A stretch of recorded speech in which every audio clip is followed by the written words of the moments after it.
Hello friends, welcome to easy notes for you online study channel. आप सबके अपने YouTube channel पे आप सभी का बहुत बहुत स्वागत है। फ्रेंड्स, आज यहाँ पर जो हम लोग क्वेश्चन पेपर देखने जा रहे हैं वो है लेटेस्ट क्वेश्चन पेपर। कब का है कहीं पर भी नहीं है। इवन ये क्वेश्चन पेपर आपको यूजीसी नेट की साइट पर भी नहीं मिलने वाला। कहाँ मिलेगा? सिर्फ हमारी साइट पे, और साथ ही मिलेगी इसकी पीडीएफ। तो जिसको भी इसकी पीडीएफ चाहिए, जिसको भी चाहिए कि नए से नए क्वेश्चन पेपर देखे, तो भाई जल्दी से चैनल को ज्वाइन कर लीजिए एज अ मेंबर। जब आप हमारे मेंबर बन जाते हैं, जब आप हमें सपोर्ट करते हैं, तो हम भी आपको और बेटर से बेटर चीज प्रोवाइड करने की पूरी पूरी कोशिश करते हैं। तो यहाँ पर स्टार्ट करते हैं 23 फरवरी 2023 का ये क्वेश्चन पेपर 1। क्वेश्चन नंबर 1 आपके सामने, ध्यान से देखिए। डीआई का क्वेश्चन है ये कौन सा क्वेश्चन है? ये डीआई का क्वेश्चन है। और इसी तरीके के क्वेश्चन पेपर आते हैं एग्जाम में। ये आपका लेटेस्ट क्वेश्चन पेपर जिसे आप लोग देख रहे हैं, ये आपका लेटेस्ट क्वेश्चन पेपर है जिसे आप लोग देख रहे हैं। एक डेटा दिया गया, एक मिनट होल्ड करिएगा। आई थिंक आप लोगों को प्रॉपर इसमें विजन आ रहा है या नहीं आ रहा है। एक मिनट जरा होल्ड करिएगा। ये क्वेश्चन है डीआई के, ये क्वेश्चन है आपके डीआई के, यानी कि आपकी जो मैथ है, जो आपका डीआई है, ये आपका सबसे पहले ही क्वेश्चन 5 क्वेश्चन आते हैं एग्जाम में। ठीक है, अब इनके लिए सबसे पहले हमें क्या करना होता है, जो स्टेटमेंट है उसको पढ़ना होता है। तो सबसे पहले स्टेटमेंट देखिए, लिखा क्या है कि 2000 से लेके 2020 तक के बीच में 7 भारतीय शहर दिए, यानी सिटीज दी हुई हैं। अब उन्होंने कहा ये जो सिटीज हैं, इनमें उन्होंने कहा कि 2010 में 5.4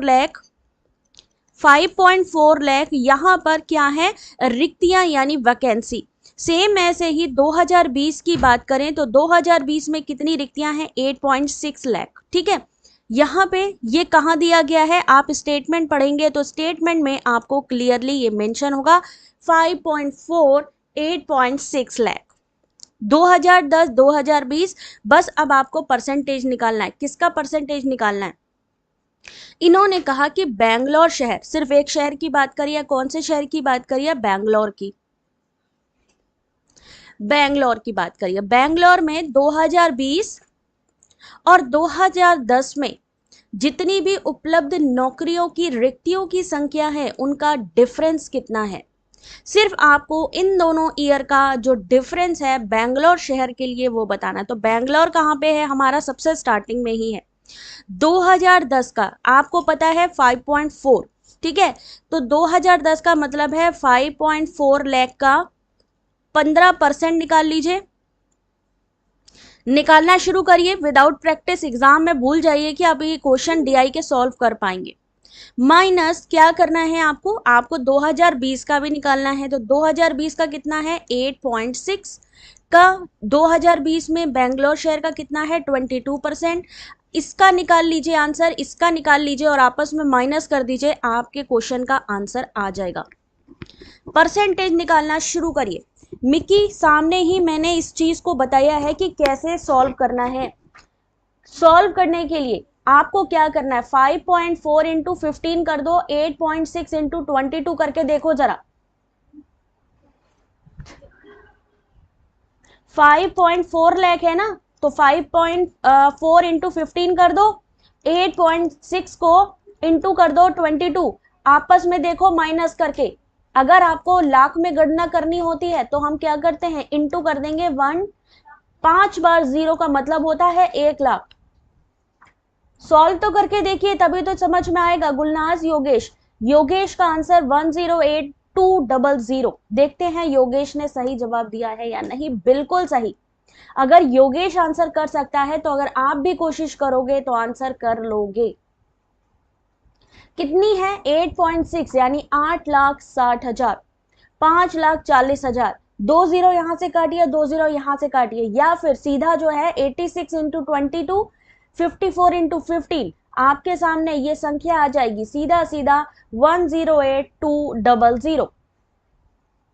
क्या डिफिकल्टी है इसमें? आपको कोई भी डिफिकल्टी नहीं है, आराम से सॉल्व करोगे तो सब सॉल्व हो जाएगा। सिंपल तरीका सिर्फ वही है कि यहाँ पे जो 0000 है इसको ना लिख करके सीधा सीधा आप निकाल सकते हो। 86 इंटू 22 करोगे तो कितना आ जाएगा? जरा एक बार बताना, अगर हम 86 इंटू 22 करेंगे तो कितना आएगा? अगर हम 54 इंटू 15 करेंगे तो कितना आएगा शॉर्टकट में?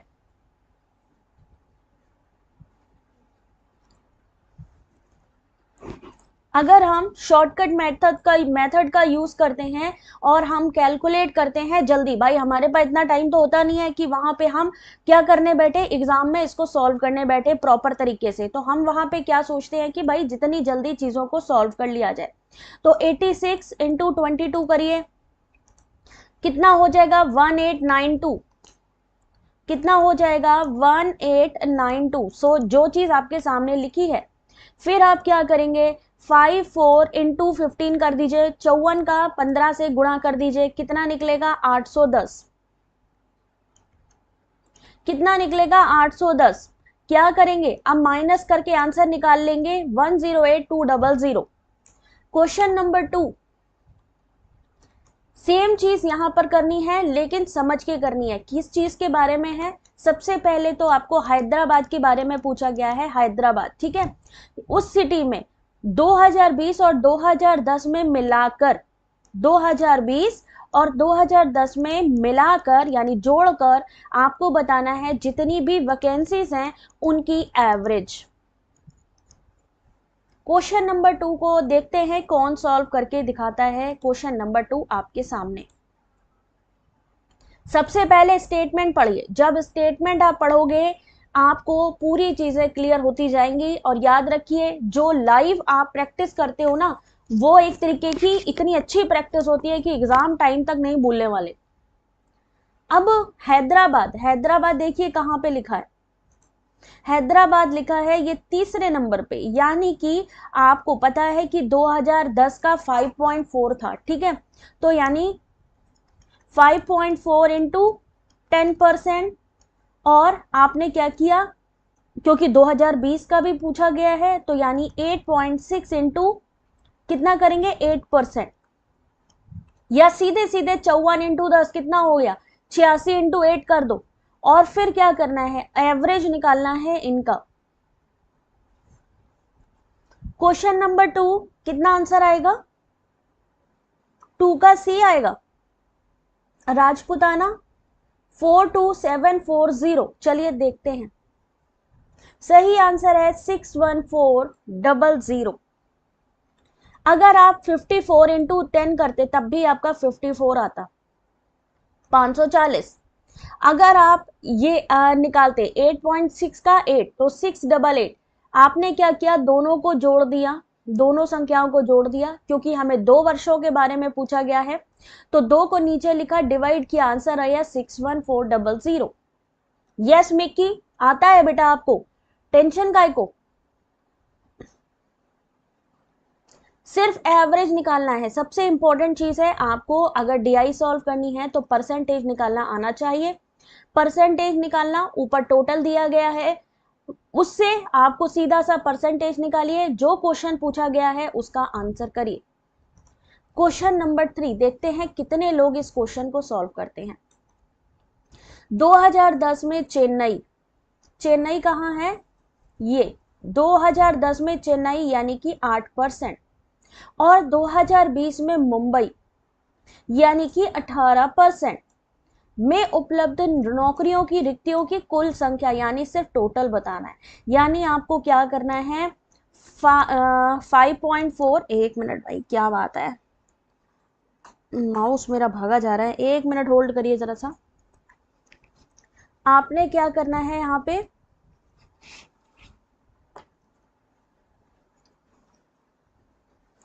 5.4 इंटू 8 कर देना है, 8% निकाल लीजिए, और दूसरी संख्या कितनी थी 8.6 इंटू 18%, और जो भी इनका आंसर आए उसको मिला के टोटल कर दो, आपका आंसर आ जाएगा।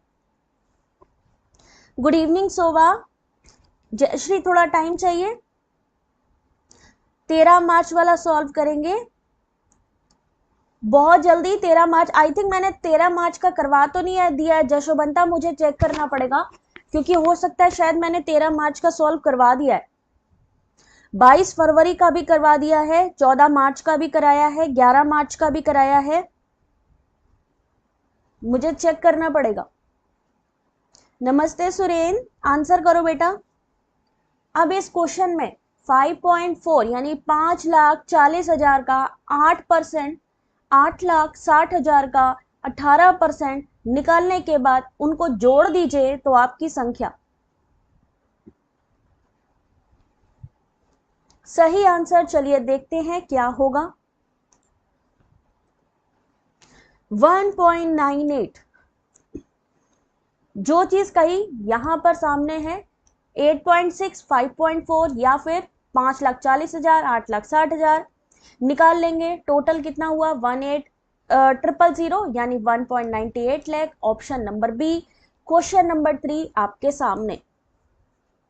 आई होप आप लोगों को चीजें समझ में आ रही होंगी कि कैसे क्वेश्चन को सॉल्व किया गया है। यहाँ पर एक्सप्लेनेशन भी दिया गया है कि आपको ये नहीं है कि सिर्फ हम वर्बली बता रहे हैं, आपको दिखा रहे हैं कि कैसे क्वेश्चन को आपको सॉल्व करना होगा। कहां से आए जगदीश? बिल्कुल ठीक बात है बेटा। ये जो स्टेटमेंट लिखा है इस स्टेटमेंट पे गौर करिए। इस स्टेटमेंट, ये जो हिंदी और इंग्लिश में लिखा गया है, इस स्टेटमेंट पे गौर करिए।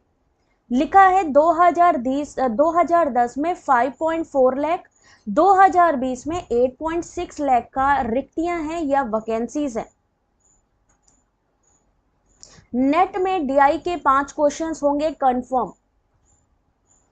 कंफर्म मतलब 100% ये आएंगे 5 क्वेश्चन। तो सबसे पहले आप लोग हमेशा याद रखिए डीआई के 5 क्वेश्चन, बाकी 45 क्वेश्चन मिला के 50 क्वेश्चन है ना। अभी मैं दिखाती हूं कि कैसे क्वेश्चन अभी फरवरी मार्च के क्वेश्चन पेपर में आए हैं। रिसेंट लेटेस्ट क्वेश्चन पेपर जो कहीं नहीं मिलेगा वो हमारे चैनल पे मिलेगा। क्वेश्चन नंबर 4 लिखा है कि यदि 2020 में पुणे में रिक्तियों की संख्या 2020 में पुणे यानी कि 6% और रिक्तियों की संख्या है 48,000। इन्होंने कहा मान लीजिए पुणे में जो कि 6% है 2020 में, इन्होंने कहा कि मान लीजिए पुणे में जो रिक्तियों की संख्या है वो है 48,000। इनका प्रतिशत वितरण वैसा ही है जैसा कि तालिका में दिया गया है। तो वर्ष 2020 में दिल्ली में उपलब्ध रिक्तियों की संख्या कितनी होगी? क्वेश्चन को देखिए, घुमा के पूछा गया है। इजी क्वेश्चन है लेकिन घुमा के। क्वेश्चन नंबर 4 सॉल्व करने की कोशिश करिए। कोई बात नहीं, धीरे सॉल्व करो या तेज सॉल्व करो, सबसे इंपॉर्टेंट क्या रहती है कि हम वहां पे कितने क्वेश्चन को सही करके आ रहे हैं। ठीक है, क्योंकि अगर हम गलत भी करके आए, हमने जल्दी करा लेकिन गलत कर रहे हैं तो भी दिक्कत है। बेटा पेपर 1 की क्लास होती है, पेपर 2 के पीवाईक्यूज में करवाती हूँ। ठीक है, पेपर 2 के पीवाईक्यूज में करवाती हूँ, बाकी क्विज वगैरह रहती है टेलीग्राम पे, तो टेलीग्राम सब लोग ज्वाइन कर ले। क्वेश्चन नंबर 4 कौन आंसर बताएगा इस क्वेश्चन का? रोहित ने बताया 1.60 लाख। देखते हैं सही है कि नहीं। बिल्कुल सही आंसर है भाई। इन्होंने कहा 2020 में पुणे में रिक्तियों की संख्या कितनी थी? 6% थी। तो 6% इक्वल टू था 48,000। तो हमें अगर टोटल निकालना है तो हम क्या करेंगे? 48,000 और दिल्ली में उपलब्ध, दिल्ली कहाँ है? ये परसेंट है 20%। इन्होंने लिखा 2020 में दिल्ली में उपलब्ध रिक्तियों की संख्या कितनी है?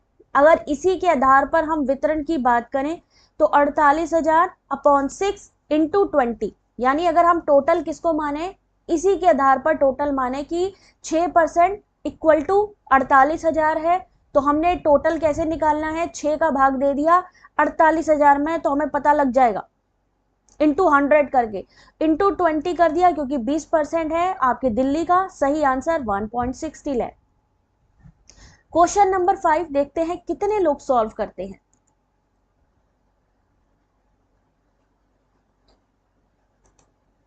हैदराबाद में 2010 से 2020 तक उपलब्ध नौकरियों की संख्या में कितने प्रतिशत की वृद्धि हुई? किसकी बात करी गई है? हैदराबाद में 2010 से 20 तक के बीच में कितने प्रतिशत की वृद्धि हुई?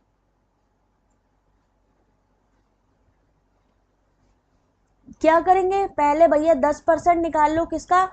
5.4, सबसे पहले हाँ 5.4 का 10% निकाल लो, फिर क्या करना है, 8% निकालना है किसका, आपका 8.6 का। जब आपको ये संख्या मिल जाए तो क्या करेंगे, देखेंगे इनके बीच का डिफरेंस कितना है, उस डिफरेंस को लिखेंगे ऊपर, नीचे लिखेंगे 2010 की संख्या को इंटू कर देंगे 100 से, आपका आंसर आ जाएगा 24.52%। लेट्स सी सही है कि नहीं। सॉल्व नहीं हो पा रहा गुलनाज, बेटा प्रैक्टिस की जरूरत है इन चीजों में। ऐसा नहीं है कि डीआई बहुत टफ है, बट कैलकुलेटिव आती है, आपको परसेंटेज निकालना आना चाहिए, आपको जोड़ना, आपको घटाना, सब ट्रैक करना है ना, या भाग देना जिसको हम कहते हैं, और उसके अलावा रेशियो निकालना, यही क्वेश्चन आते हैं एग्जाम में। और परसेंटेज का तो ये पूरा क्वेश्चन ही है, तो यानी अगर आपको परसेंटेज निकालना नहीं आता तो आप क्वेश्चन ही नहीं सॉल्व कर सकते। तो बेसिक की नॉलेज होनी बहुत जरूरी है डीआई के क्वेश्चंस के लिए। सही आंसर है ऑप्शन नंबर डी, 27.41%।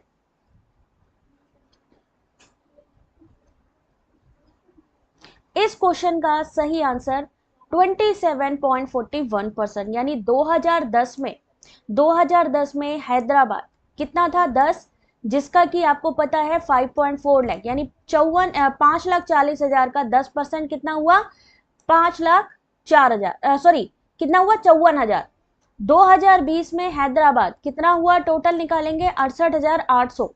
दोनों के बीच का डिफरेंस, जैसा कि मैंने आपको कहा था, 54,000 क्यों लिखेंगे, क्योंकि पिछले साल से हम लोग गणना करते हैं कि इतना वृद्धि या कमी हुई, इंटू 100 कर देंगे, आंसर निकलेगा 27.41%। ठीक है, यहां समझ में आ रहा है। नमस्ते भारती, ये क्वेश्चन देख लीजिए, एग्जाम में पूछे जा रहे हैं और बहुत इंपॉर्टेंट हैं ये क्वेश्चंस। डीआई के 5 क्वेश्चन सॉल्व हो गए, चलते हैं थ्योरी की तरफ। क्वेश्चन नंबर 6 थ्योरी का ये क्वेश्चन सॉल्व करने की कोशिश करें। नेक्स्ट क्वेश्चन है आपकी थ्योरी का, आंसर करिएगा।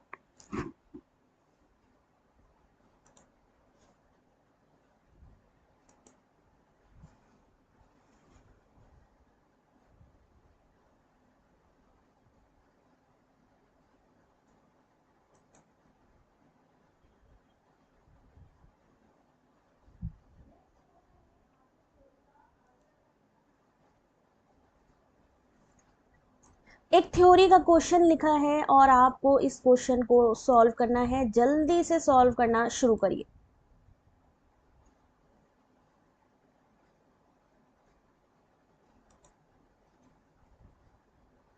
क्वेश्चन क्या है कि वर्तमान में जो स्वयं है उसका प्लेटफॉर्म निम्न में से किसके सहयोग से शिक्षा मंत्रालय, एनपीटीईएल, आईआईटी मद्रास द्वारा विकसित किया गया, किसके सहयोग से डेवलप किया गया। शिक्षा मंत्रालय तो है ही है, एनपीटीईएल है ही है, आईआईटी मद्रास है ही है, उसके अलावा कौन सी है और कौन से हैं जो सपोर्ट करते हैं। तो 6 question number option number D, option number B और option number E. Google Inc और परसिस्टेंट सिस्टम लिमिटेड वर्तमान में स्वयं प्लेटफॉर्म को शिक्षा मंत्रालय, एनपीटीईएल, आईआईटी मद्रास द्वारा गूगल इंक और परसिस्टेंट सिस्टम लिमिटेड की मदद से विकसित किया गया, स्वयं भारत सरकार द्वारा शुरू किया गया एक कार्यक्रम है। कोई इसके प्रिंसिपल बता सकता है, कितने प्रिंसिपल होते हैं और उनका नाम क्या है। स्वयं के 3 प्रिंसिपल होते हैं और वो 3 प्रिंसिपल या सिद्धांत कौन से हैं, भारती कौन से हैं, जल्दी से बताना। अभी सब लोग क्वेश्चन पे फोकस करिए, अभी जब क्लास हो रही हो तो कोशिश करिए उसी क्वेश्चन का आंसर करने की। बाकी जो क्वेरी है वो आप मेरे को लास्ट में पूछ सकते हो या टेलीग्राम पे डायरेक्टली पूछ सकते हो। शिक्षा नीति के 3 सिद्धांत में पहुंच, इक्विटी, गुणवत्ता को प्राप्त करने के लिए डिजाइन किया स्वयं। इस प्रयास का उद्देश्य क्या था। अगर आपसे पूछा जाए स्टेटमेंट में कि जो स्वयं है उसके सिद्धांत कौन से हैं या प्रिंसिपल कौन से हैं और जो इसका ऑब्जेक्टिव है वो ऑब्जेक्टिव कौन सा है, access, equity, equality, very good. Objective of Swayam, Swayam का जो ऑब्जेक्टिव है वो बताइए जल्दी से। बेटा होता क्या है ना, अगर हम लोग पता चले बात करने लगे, जो कॉन्सेंट्रेशन है ना वो अपना चला जाएगा। तो थोड़ा सा वेट करो, अभी सारी चीजें क्लियर करेंगे। पहुंच, इक्विटी, गुणवत्ता, वेरी गुड। और ऑब्जेक्टिव क्या था? स्वयं को लाने का। क्यों लाया गया? इतने तो प्रोग्राम है ही हैं, तो स्वयं को क्यों लाया गया? रोहित, क्यों लाया गया स्वयं को? एन कुमार, नमस्ते बेटा। स्वयं को लाने के पीछे उसका ऑब्जेक्टिव क्या था? उसका ऑब्जेक्टिव क्या था कि आपका जो भी ऐसे मतलब क्षेत्र हैं जहाँ पे शिक्षा नहीं पहुंच पा रही है, वहां तक ऑनलाइन शिक्षक माध्यमों के माध्यम से वहां पे जो है शिक्षा को पहुंचाना। यानी कई ऐसे गांव भी हो रहे थे, कई ऐसी जगह थी जहाँ पे बच्चे पढ़ना तो चाहते हैं लेकिन वो पढ़ नहीं पा रहे क्योंकि उनको सुविधाएं नहीं मिल रही। तो ऑनलाइन जो ये कार्यक्रम स्टार्ट किया गया, उन्हीं के लिए स्टार्ट किया गया कि भाई सबको हमें शिक्षा देनी है। क्वेश्चन नंबर 7, मैंने आपको जो सिलेबस प्रोवाइड किया था अपडेटेड, जिसमें मैंने स्पेशली एक अलग से एक वीडियो भी बनाया था। अगर आपने उस सिलेबस अपडेटेड को पढ़ा है तो मैंने उसमें एक आपकी ये भी लिखी थी कि लर्निंग थ्योरी से क्वेश्चन आएगा। कहा था कि नहीं कहा था? आपके सामने है वो लर्निंग थ्योरी के क्वेश्चन। स्कीमास क्या होती है? नेटवर्किंग, रीजनिंग, स्टिमुलस रिस्पॉन्स, कौन से लर्निंग थ्योरी के अंतर्गत आता है?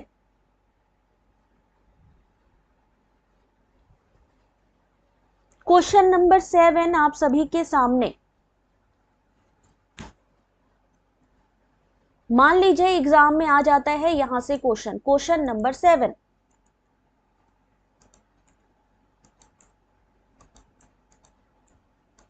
क्या आंसर करेंगे? लर्निंग थ्योरी पढ़ना जरूरी है क्योंकि यहां से क्वेश्चन आ रहा है आपका।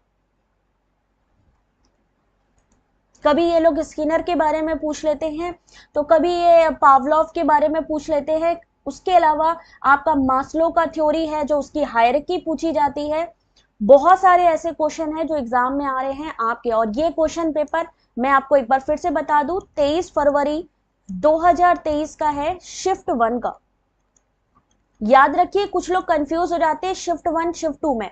ये मत समझना कि 23 फरवरी शिफ्ट 2 है, ये 1 है। क्वेश्चन नंबर 7 का सही answer option number B. Option number B, यानी कि स्टिमुलस रिस्पॉन्स, जिसे हम उद्दीपन अनुक्रिया कहते हैं, ये किसके अंतर्गत आता है? व्यवहारवाद के अंतर्गत। नेटवर्किंग किसके अंतर्गत आती है? संयोजनवाद के अंतर्गत। कनेक्टिविज्म यानी कनेक्टेड होते हैं जहां पे। स्कीमास क्या होती है? संज्ञानवाद, जो बुद्धि से रिलेटेड स्कीम होती है, कहाँ आती है? बुद्धि में।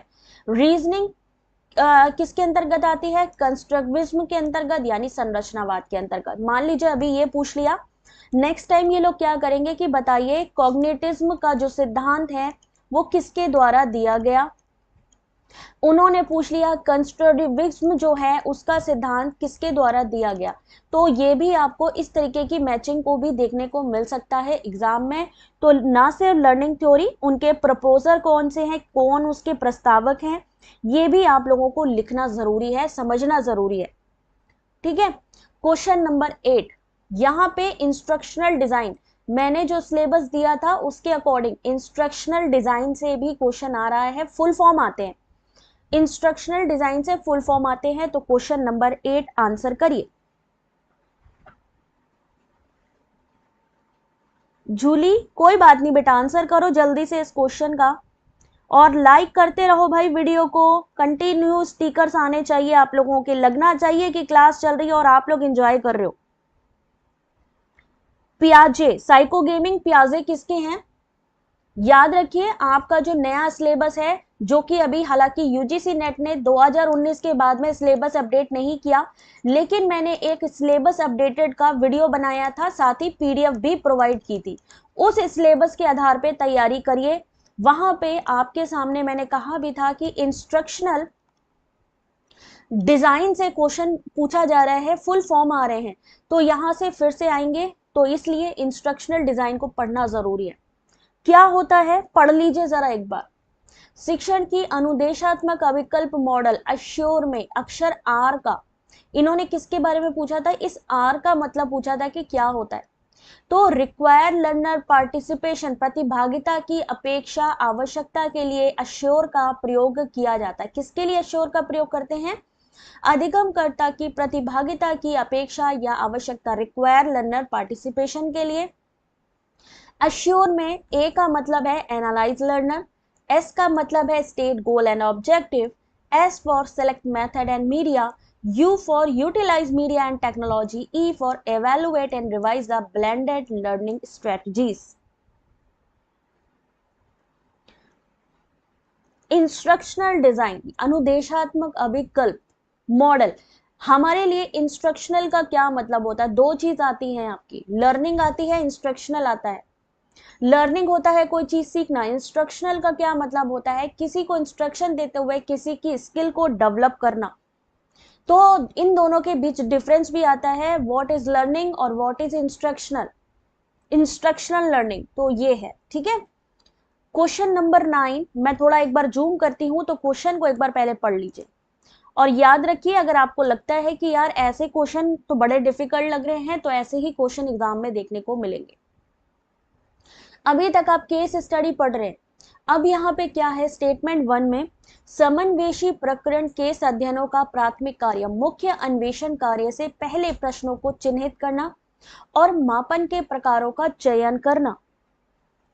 राधे राधे आशु, आंसर करो बेटा। देखो है स्टेटमेंट 2 है संचयी प्रकरण केस अध्ययनों का प्राथमिक कार्य अज्ञात को ज्ञात कराना और विषयगत प्रश्न के बारे में पाठकों के लिए एक समान भाषा प्रदान करना है। समन्वेशी प्रकरण के बारे में पूछा जा रहा है, cumulative case study, exploratory case study, main function पूछे गए हैं और यहां पर दिए हैं इनके ऑप्शन। देखते हैं क्या आंसर सही होगा। ऑप्शन नंबर सी इस क्वेश्चन का सही आंसर है। कथन 1 सही है लेकिन कथन 2 जो है वो गलत है। कथन 1 सही है लेकिन जो स्टेटमेंट 2 दिया गया है वो गलत है। क्यों गलत है भाई? क्वेश्चन आया हमारे मन में, क्यों गलत है? समन्वेशी प्रकरण अध्ययन का प्राथमिक कार्य मुख्य अन्वेषण कार्य यानी एक्सप्लोरेटरी या खोजी कार्य से पहले प्रश्नों को चिन्हित करना, समस्याओं को तैयार करना, परिकल्पना बनाना, मापन के प्रकारों का चयन करना है। संचयी केस अध्ययनों का जो उपयोग है अलग अलग स्रोतों से अलग अलग समय पर जानकारी एकत्र करने के लिए किया जाता है। संचयी केस यानी कि अलग अलग जगह से अलग अलग इंफॉर्मेशन को कलेक्ट करना। कम्युलेटिव केस स्टडी, इसका उद्देश्य नई जांचों पर अतिरिक्त लागत, समय खर्च करना, पिछले अध्ययनों को सारांशित करना। इसलिए जो दूसरा कथन है वो गलत है। कोई बात नहीं सुनंदनी, ठीक है। ध्यान से इन क्वेश्चन को ध्यान रखना क्योंकि एक तरफ आपकी एक्सप्लोरेटरी केस स्टडी पूछी गई है और दूसरी तरफ communicative case study. Question number 10,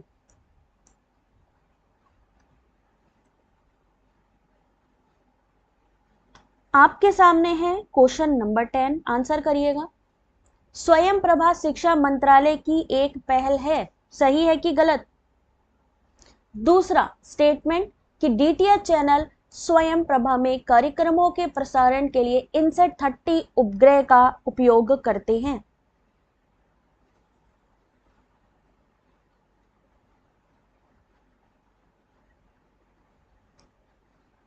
सलाम आबिदा बेटा, आंसर करते चलो बेटा। ये क्वेश्चन जो है ये इतने अच्छे हैं, एग्जाम में आने के, इनके रिपीट होने के पूरे पूरे चांसेस हैं क्योंकि अभी तक यूजीसी ने अपने क्वेश्चन पेपर्स को साइट पर अपलोड नहीं किया है। इट मीन्स कि वो यहाँ से 100% आपके क्वेश्चन डालेंगे और साथ ही एक्सप्लेनेशन मिल रहा है, तो यानी अगर सेम क्वेश्चन आता है तो ठीक, एक्सप्लेनेशन से आता है तो भी हम कर लेंगे। स्टेटमेंट क्वेश्चन नंबर 10, सबने आंसर दिया है सी, देखते हैं कि सही है कि नहीं। अरे भाई बिल्कुल सही है। कौन से सैटेलाइट का इस्तेमाल होता है यहाँ पे? शिक्षा मंत्रालय की एक पहल है, बिल्कुल सही। कौन सी सैटेलाइट का इस्तेमाल होता है? ये क्वेश्चन इसीलिए लेंथी बनाए जाते हैं क्योंकि इजी तो देंगे नहीं, टफ कर नहीं सकते तो मॉडरेट कर देते हैं स्टेटमेंट के थ्रू। इसके लिए कॉन्सेप्ट क्लियर होना चाहिए। स्वयं प्रभा 34 डीटीएच चैनलों का एक समूह है जो जीसैट 15 उपग्रह का उपयोग करके 24/7 के आधार पर उच्च गुणवत्ता वाले शैक्षिक कार्यक्रमों के प्रसारण के लिए मानव संसाधन विकास मंत्रालय, जिसे अब शिक्षा मंत्रालय कहते हैं, की एक पहल है। इसका मुख्य उद्देश्य दूरस्थ क्षेत्रों में गुणवत्तापूर्ण शिक्षण को सुलभ बनाना है, जहां इंटरनेट की उपलब्धता आज भी एक चुनौती है। न्यासा, ये क्वेश्चन पेपर है 23 फरवरी का, यूजीसी नेट 23 फरवरी 2023। कहीं पर भी ये किसी के पास अवेलेबल है तो जरा एक बार हाथ उठाना। यूजीसी नेट पेपर 1 शिफ्ट 1, किसी ने देखे हैं ये क्वेश्चन पहले? एक बार हाथ उठा लो जरा वो लोग जिन्होंने देखे हुए हैं ये क्वेश्चन और उनको आंसर भी पता है, इनके क्वेश्चन भी देख रखे हैं। जल्दी से एक बार बताना जरा, किसने देख रखे हैं, किसने नहीं देख रखे हैं। 23 फरवरी का क्वेश्चन पेपर, भाई जो एग्जाम देकर आया होगा सिर्फ उसको पता होगा, लेकिन आंसर तो शायद इतने एक्सप्लेनेशन उसने भी नहीं देखे होंगे। जल्दी से जो आपसे पूछा गया है उसका जवाब दे दो एक बार।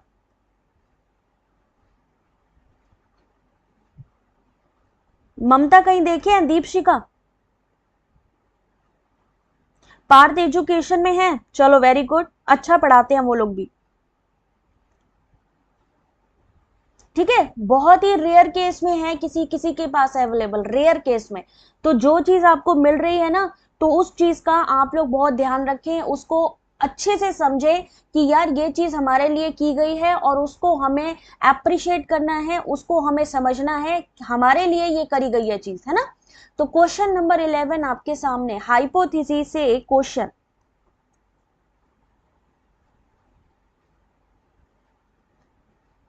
वेरी गुड अंकिता बेटा, है ना। कुछ क्वेश्चन पेपर तो हो सकते हैं, बट अगर सोचो कि मान लीजिए किसी का म्यूजिक है, ये म्यूजिक वालों का पेपर है, ठीक है, बट हिंदी वालों को म्यूजिक वाले के पेपर का नहीं पता कि पेपर 1 में क्या आया। चलो अभी इस क्वेश्चन को समझो जरा। हाइपोथेसिस के बारे में क्वेश्चन है, क्या है कि माध्ययों के बीच अंतर के परीक्षण के लिए शून्य परिकल्पना को आमतौर पर इस प्रकार अभिव्यक्त किया जाता है कि दो जनसंख्याओं के क्रमशः जनसंख्या माध्य, स्टेटमेंट 2, जब प्रतिदर्श छोटे प्रतिदर्श होते हैं और जनसंख्या प्रसरण अज्ञात होते हैं परंतु समान मान लिए जाते हैं, तब शून्य परिकल्पना के परीक्षण के लिए जेड टेस्ट को प्रयुक्त किया जाता है। क्वेश्चन नंबर 11 आप लोगों के सामने, आंसर देखिए जरा जल्दी से इस क्वेश्चन का, दोनों ही गलत है यहाँ पे। शून्य परिकल्पना कार्यकारी परिकल्पना के विपरीत बनाई जाती है। दो चरों के बीच शून्य अंतर या शून्य संबंध शून्य परिकल्पना कहलाती है। शून्य परिकल्पना क्या होती है? Statement number 1। दूसरी चीज कि माध्यों के बीच अंतर परीक्षण के लिए शून्य परिकल्पना को आमतौर पर किसके रूप में, इस रूप में व्यक्त किया जाता है, शून्य परिकल्पना को HO। यदि प्रतिदर्श नमूना छोटे आकार के होते हैं और जनसंख्या प्रसरण अज्ञात होते हैं परंतु समान मान लिए जाते हैं, तो टी का परीक्षण का उपयोग किया जाता है। और ये क्या कह रहे थे? जेड परीक्षण का उपयोग किया जाता है। ठीक है, question number 11 option number B. Question number 12,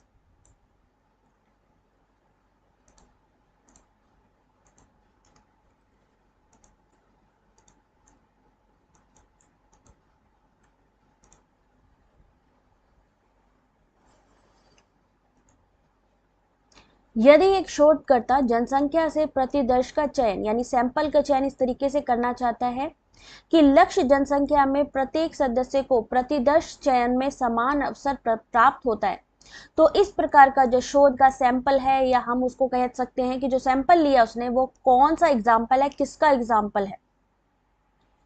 question number 12, हाँ नाइट को भी क्लास होगी, ठीक है, रात को मैं हायर एजुकेशन के क्वेश्चंस कराऊंगी MCQs, तो आप लोग रेडी रहिएगा।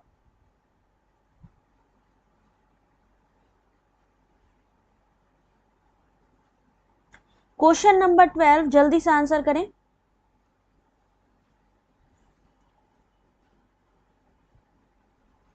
देखते हैं इस क्वेश्चन का सही आंसर, रैंडम सैंपलिंग, जहां पर समान अवसर मिलता है। जहां पे सेम चांसेस मिलते हैं वहां पे क्या हो जाएगा, आपका रैंडम सैंपलिंग हो जाएगा जुलेखा, ठीक है ना बेटा। जहां पे समान अवसर मिले सभी को, यानी अगर 50-50 चांसेस हैं तो दोनों को ही 50-50 चांसेस हो, तो वहां पे क्या हो जाएगा, रैंडम सैंपलिंग। और इसका जो एग्जाम्पल है, जो ये एक्सप्लेनेशन है, इसको पढ़ लेना। आगे चलते हैं हम। क्वेश्चन नंबर 13, ये क्वेश्चंस नए आ रहे हैं, ये न्यू क्वेश्चंस हैं। और ये क्या है कि जब आप रिसर्च लिखते हैं, बिब्लियोग्राफी का कॉन्टेक्स्ट लिखते हैं, तो जो एब्रीवेशन आते हैं रिसर्च में, वो आपसे पूछे जा रहे हैं। तो क्वेश्चन नंबर 13 11 मार्च का मैं करवा चुकी हूँ आई थिंक बेटा। सरिता एक बार चेक कर लेना, मैंने शायद 11 मार्च का करवा दिया है। क्वेश्चन नंबर 13 आपके सामने। एनवायरमेंट की भी मैं जल्दी ही स्टार्ट करूंगी, आज हायर एजुकेशन होगी, तो सब लोग रेडी रहना जरा।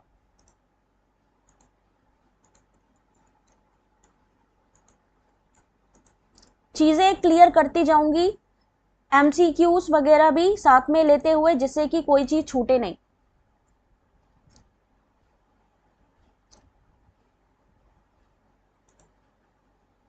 संदर्भ ग्रंथ सूची टिप्पणी के संदर्भ में कभी कभी शोधकर्ता संक्षेपाक्षर TR का उपयोग करते हैं। और इस क्वेश्चन का जो सही आंसर है ऑप्शन नंबर सी, ट्रांसलेटेड, यानी कि अनुदित, जिसका अर्थ है ट्रांसलेटेड करना या अनुदित करना। Question number 30। क्वेश्चन नंबर 14, एक बार पढ़ लीजिए इस क्वेश्चन को। क्वेश्चन नंबर 14 एक बार आप लोग पढ़ लीजिए।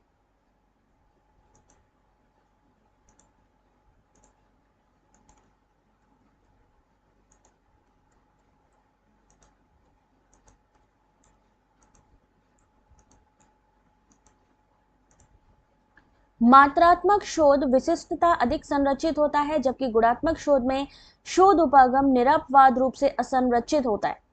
मात्रात्मक और गुणात्मक दोनों प्रकार के शोध आंकड़ों के न्यूनीकरण से संबंधित होते हैं। यह क्वेश्चन PYQ में 2 से 3 बार पूछा गया क्वेश्चन है, 2 से 3 बार पूछा गया क्वेश्चन है ये आपका मात्रात्मक गुणात्मक।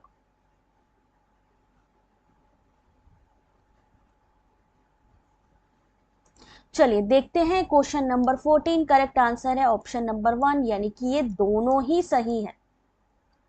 ये क्वेश्चन दोनों ही जो स्टेटमेंट दिए गए हैं दोनों ही सही हैं। किसको किसको इसकी PDF चाहिए भाई, जल्दी से क्या करना है, जो भी चैनल का मेंबर बनेगा सबको मिलेगी ये PDF। जल्दी से आप लोग ज्वाइन कर सकते हैं हमारे चैनल को एज अ मेंबर। कोई फीस नहीं है, लेकिन आप एक सदस्य बनते हैं, आप एक मेंबर बनते हैं, तो हम आपको ये फैसिलिटी देंगे कि ये PDF, जितनी भी लाइव क्लासेस, जितने भी क्विज हैं, वो आपको फ्री मिलने वाले हैं। भाई अपने मेंबर, घर के मेंबर के लिए लोग सोचते हैं ना, वही चीज हो जाती है। जब आप मेंबर बनते हो ना, एक सदस्य बनते हो अपने चैनल के, तो सोचते हैं हम फिर उसके बारे में। कम्युनिटी पोस्ट पर डेली बेस पे मैं क्विज डाल रही हूं आप लोगों के लिए। क्वेश्चन नंबर 15 आंसर करिए जल्दी से, सबको चाहिए ना, कौन कौन लेगा जल्दी से बता दो जरा। या तो आप लोग YouTube के ज्वाइन बटन से ले सकते हैं, या आप डायरेक्टली जो हमारा UPI ID है उससे भी ले सकते हैं।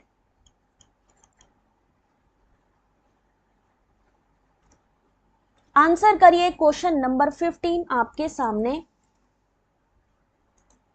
जो भी चैनल मेंबर होगा, ये पूरी PDF जो कि कहीं नहीं मिलेगी आपको फ्री में, उनको मिलेगी जो चैनल को सपोर्ट करेगा। क्वेश्चन नंबर 15 दीपशिका आज आपने ली है?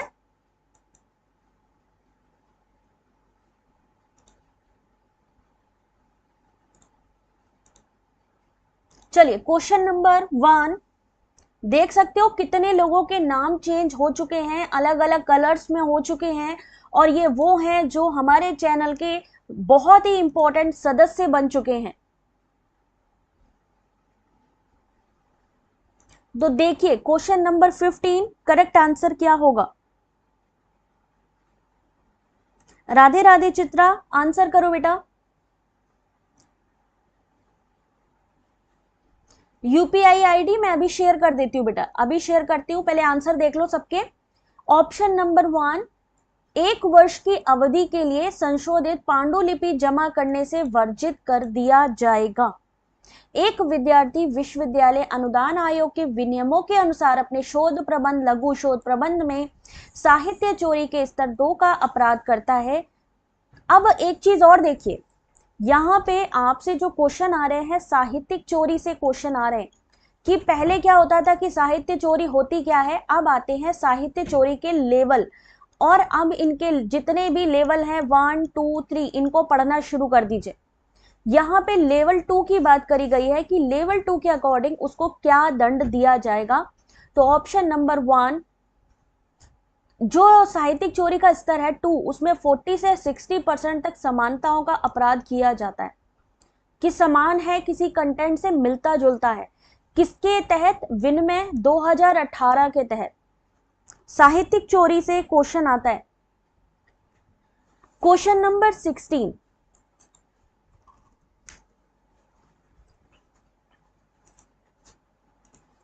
क्वेश्चन नंबर 16 आप लोगों के सामने।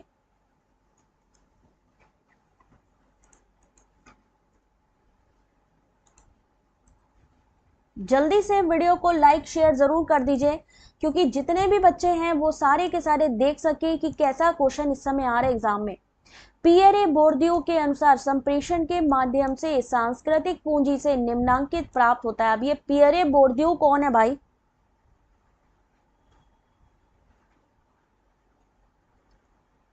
जुलेखा रिफ्रेश करो बेटा एक बारी।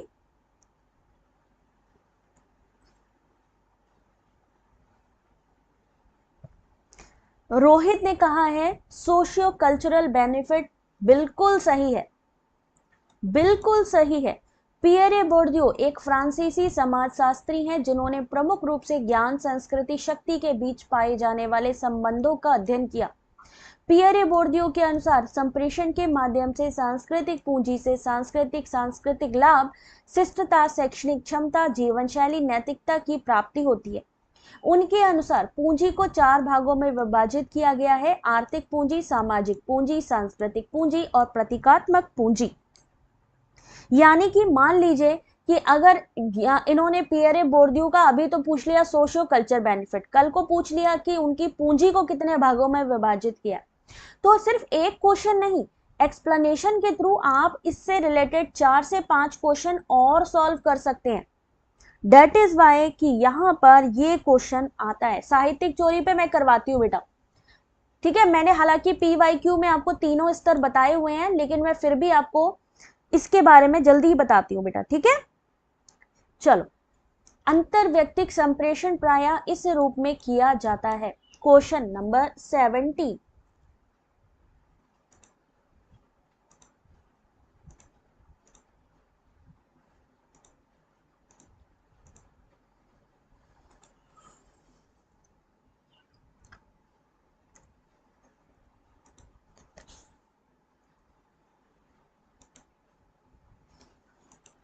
जल्दी से इस क्वेश्चन का आंसर करिए।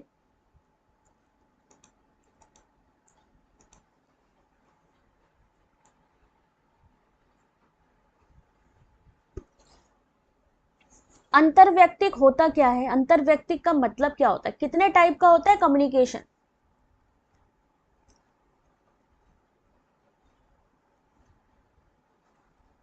आपका ये जो आंसर है ये ऑप्शन नंबर 1 गलत है, क्योंकि इसका सही आंसर है option number B.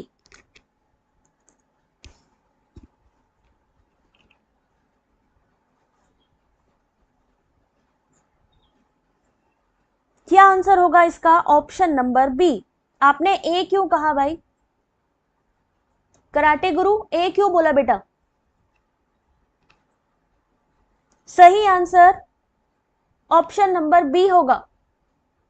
अंतरव्यक्तिक, interpersonal communication किसके रूप में समझा जाता है?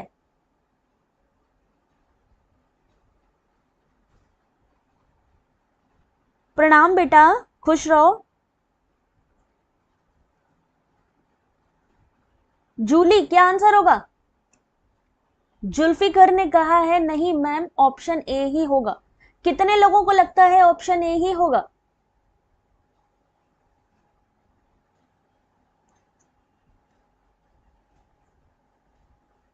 भाई ये तो चीज अपने कॉन्फिडेंस की बात है भाई। एनटीए ने अगर मान लो आपके इस क्वेश्चन को गलत कर दिया तो कॉन्फिडेंस होना चाहिए आपके अंदर इस बात के लिए कि नहीं भाई जो मैंने क्वेश्चन किया है वो मेरा सही है। कॉन्फिडेंस कहाँ है? Where is your guts? Option number B गलत है, ऑप्शन नंबर ए ही सही है। लेकिन हमारे अंदर गट्स होने चाहिए इस चीज को एक्सेप्ट करने के लिए, कॉन्फिडेंस होना चाहिए कि नहीं भाई डायडिक का मतलब होता है दो लोगों के बीच में बात होना, युग्म मतलब एक कपल के बीच में बात होना या दो लोगों के बीच बात होना। और जब दो लोगों के बीच होती है तो इंटर कम्युनिकेशन होता है, एक दूसरे से बात करना। इंटर कम्युनिकेशन, डायडिक कम्युनिकेशन, जब दो लोग होंगे तब इंट्रा क्या होता है? अंतः। ये है दोनों के बीच का अंतर। और जब लिखा हो अंतः तो वो हो गया खुद से बात करना। जहां पे लिखा हो इंट्रा वो हो गया खुद से बात करना। मैडम ये अपने को क्लियर था लेकिन अपने अंदर कॉन्फिडेंस थोड़ा कम है। सही आंसर ऑप्शन नंबर 1 ही होगा। ठीक है ना? बात समझ रहे हो? अगर मान लो एनटीए गलत कर देता है, आपको लगता है नहीं भाई मेरा आंसर सही है, तो भाई क्लेम करो। कुछ लोग छोड़ देते हैं कि नहीं क्लेम नहीं करना है, पता नहीं सही है कि नहीं। तो कॉन्फिडेंस रखो जिस भी चीज के लिए। अच्छा, मैनी टू मैनी कौन सा होता है? या वन टू ह्यूज मासेस? अगर हम पूछे कि ऑप्शन नंबर जो डी है इसका क्या मतलब है, ये किस तरीके का कम्युनिकेशन है? इंट्रापर्सनल स्वयं से हो गया। जब मैं खुद से ही बात कर रही हूं तो सबसे पहली चीज जब आप एग्जाम देने जाते हैं आपका आधा एग्जाम आपका कॉन्फिडेंस जिता देता है। अगर आप कॉन्फिडेंट हैं कि कैसा भी क्वेश्चन आएगा मैं सॉल्व कर लूंगा या मैं सॉल्व कर लूंगी तो trust me question paper easy लगेगा। बट अगर आपने कहा कि यार क्वेश्चन तो बड़ा टफ है, पहली डीआई देखी और आपकी हालत खराब हो गई, तो ट्रस्ट मी एक बार अगर आपका कॉन्फिडेंस गया तो आप जल्दी जल्दी उस लाइन पे नहीं आ पाओगे। कॉन्फिडेंस बना के रखो। ये क्या हो गया? Mass communication. जहां पे अननोन तक लोगों तक, एक से विशाल जन समूहों की ओर जब कम्युनिकेशन होता है उसे हम क्या कहते हैं? Mass communication. Many to many कौन सा होता है?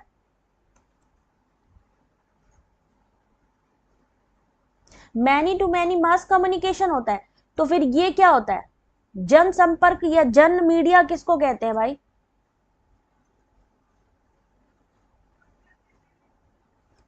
कंफ्यूज ना रहो, मैं 100 बार कह रही हूं, क्योंकि कंफ्यूज हो गए तो वहीं गड़बड़ है सारा मैटर। क्वेश्चन नंबर 17 सही आंसर है ऑप्शन नंबर 1, क्योंकि ये टू वे कम्युनिकेशन है। दो या दो से अधिक व्यक्तियों के बीच जब कम्युनिकेशन होती है इंटरपर्सनल कहलाता है। जैसे कि हम मान लीजिए किसी का इंटरव्यू ले रहे हैं, किसी से टेलीफोन पे बात कर रहे हैं, ईमेल कर रहे हैं, ये होता है। इसमें फीडबैक तुरंत और सबसे बेहतर तरीके से मिल जाता है। क्वेश्चन नंबर 18 कम्युनिकेशन का मैकेनिकल मॉडल। भाई ये तो सभी को पता है कि क्या क्या होता है कम्युनिकेशन में, लेकिन मैकेनिकल मॉडल क्या चीज है? कम्युनिकेशन से किस तरीके के क्वेश्चन आ रहे हैं अब आप खुद देखें। आपको क्या लगता है सिलेबस चेंज हुआ है कि नहीं चेंज हुआ है? और पूरे सिलेबस में जान लीजिए वहां पर कहीं पर भी मैकेनिकल कम्युनिकेशन लिखा ही नहीं होगा कि हम कम्युनिकेशन के टाइप में मैकेनिकल भी डाल देंगे। मतलब अब आपको अपने आप को, जैसा कि मैं हर बार कहती हूं, अपडेट करना होगा नई नई चीजों के साथ। याद रखिए जो भी पीवाईक्यू क्वेश्चंस आते हैं, जो लेटेस्ट पीवाईक्यू होते हैं, वहां से दूसरे क्वेश्चन पेपर में क्वेश्चन को, सेम टाइप के क्वेश्चन को पूछे जाने के 50% चांसेस होते हैं। हो सकता है यहाँ पे पहले वाले क्वेश्चन में कोई चीज मैचिंग में पूछी गई हो और दूसरे वाले क्वेश्चन पे वही चीज स्टेटमेंट में पूछे, लेकिन क्या सेम रहता है? कॉन्सेप्ट और क्वेश्चंस। सब्जेक्ट सेम रहता है कि हमें क्या पूछा गया है। मान लीजिए मैकेनिकल मॉडल क्या है, स्टेटमेंट में पूछ लिया, उसमें क्या विशेषता होती है मान लीजिए आपकी पूछ लिया, है ना? क्वेश्चन नंबर 18 सही आंसर ऑप्शन नंबर बी, यानी ये एक मार्गी प्रवाह है, वन वे फ्लो होता है, एक से अनेक की ओर, यानी फ्रॉम वन टू मैनी। अज्ञानता यानी एनोनिमिटी, यानी option number B, option number C और ऑप्शन नंबर डी इस क्वेश्चन का सही आंसर। ठीक है आतिश, समझ आ रहा है बेटा? क्वेश्चन नंबर 19 फिर से देखिए। अब हमें लगा कि डीआई टफ मैम बता रहे हैं, बट पता नहीं कम्युनिकेशन तो इजी होगा। किसको लग रहा है कि कम्युनिकेशन इजी है? हीर, क्या लग रहा है कि कम्युनिकेशन कर लोगे बेटा? स्पाई बॉय कर लोगे?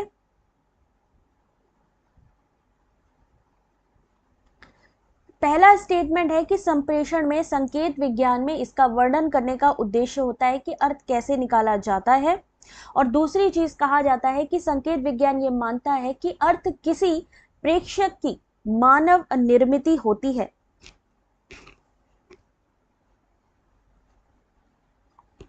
स्टेटमेंट आपके यहाँ पे हैं, आपको स्टेटमेंट में आंसर करना है कि कौन सा जो आपका आंसर है वो सही है।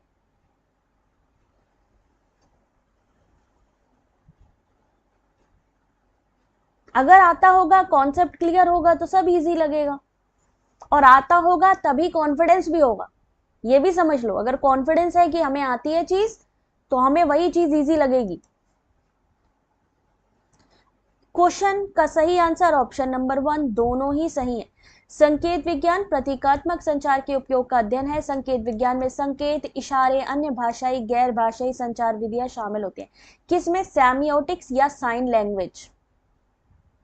सेमियोटिक क्या हो गया? संकेत, कोई साइन है, साइन लैंग्वेज जिसे हम कह सकते हैं। संप्रेषण में संकेत विज्ञान में इसका वर्णन का तात्पर्य होता है कि अर्थ कैसे निकाला जाए। प्रायः ये कहा जाता है, संकेत विज्ञान ये मानता है कि अर्थ किसी प्रेक्षक की मानव निर्मित होती है।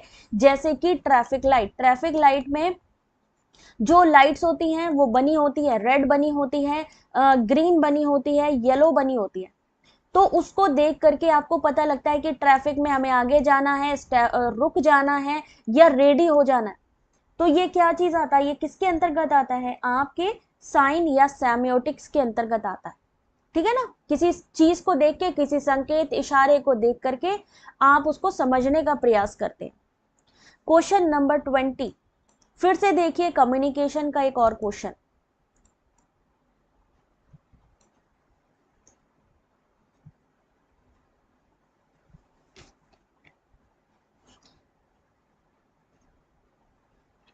सिंबल हो गए, जहां पे हम बोल नहीं रहे हैं, नॉन वर्बल हो गया। नॉन वर्बल कम्युनिकेशन में साइन लैंग्वेज आती है कि नहीं आती है? संप्रेषण में लोगों से संबंधित मुद्दों, घटनाओं को परिभाषित करने, समझाने, सूचित करने की शक्ति निहित होती है। स्टेटमेंट 2 है कि संप्रेषण लोगों में सीमांकन के एक साधन के रूप में सेवा नहीं कर सकता।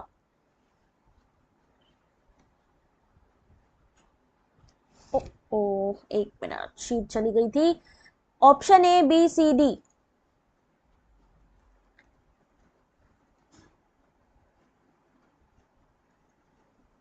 क्वेश्चन नंबर 20 सही आंसर बिल्कुल सही है आप लोग, सी, यानी कि पहला सही है और जो दूसरा स्टेटमेंट है वो गलत है। पर क्यों गलत है? क्यों गलत है? संप्रेषण विविध परिस्थितियों पर विचार चिंतन करने, उनका अवलोकन करने, उन्हें समझने, कम्युनिकेशन क्यों करते हैं? किसी चीज को अंडरस्टैंड करना है, किसी चीज को ऑब्जर्व करना है, किसी चीज का एनालिसिस करना है, उसके लिए यूज करते हैं। ठीक है? संप्रेषण में लोगों से संबंधित मुद्दों, घटनाओं को परिभाषित करने, समझाने, सूचित करने की शक्ति निहित होती है। बिल्कुल नेचुरल सी बात है, इसीलिए तो हम संचार करते हैं, कम्युनिकेशन करते हैं। ये स्वयं देखने या अवलोकन करने, सुनने या ध्यान देने या औरों के साथ विचारों, मतों, अनुभवों, तथ्यों और संवेगों के आदान प्रदान से भी संबंधित होते हैं। ठीक है, आ रही है बात समझ में? तो क्वेश्चन नंबर 20 तक था आज का ये क्वेश्चन। क्वेश्चन ये 20 के बाद के क्वेश्चन मैं आपको कल के क्लास में कराऊंगी, और जिसको भी ये पीडीएफ चाहिए जल्दी से, क्योंकि ये एक्सप्लेनेशन के साथ है। सोचिए, 23 फरवरी का क्वेश्चन, वो भी एक्सप्लेनेशन के साथ में, शिफ्ट 1 मिल रहा है। सिर्फ आपको 89 रुपीज का मेंबरशिप लेना है। सिर्फ 89 रुपीज़ का मेंबरशिप है। वो आपके ऊपर है कि आप 89 से सपोर्ट करना चाहते हो या 199 से, लेकिन आपको खुद पता है कि इसकी इंपॉर्टेंस क्या है।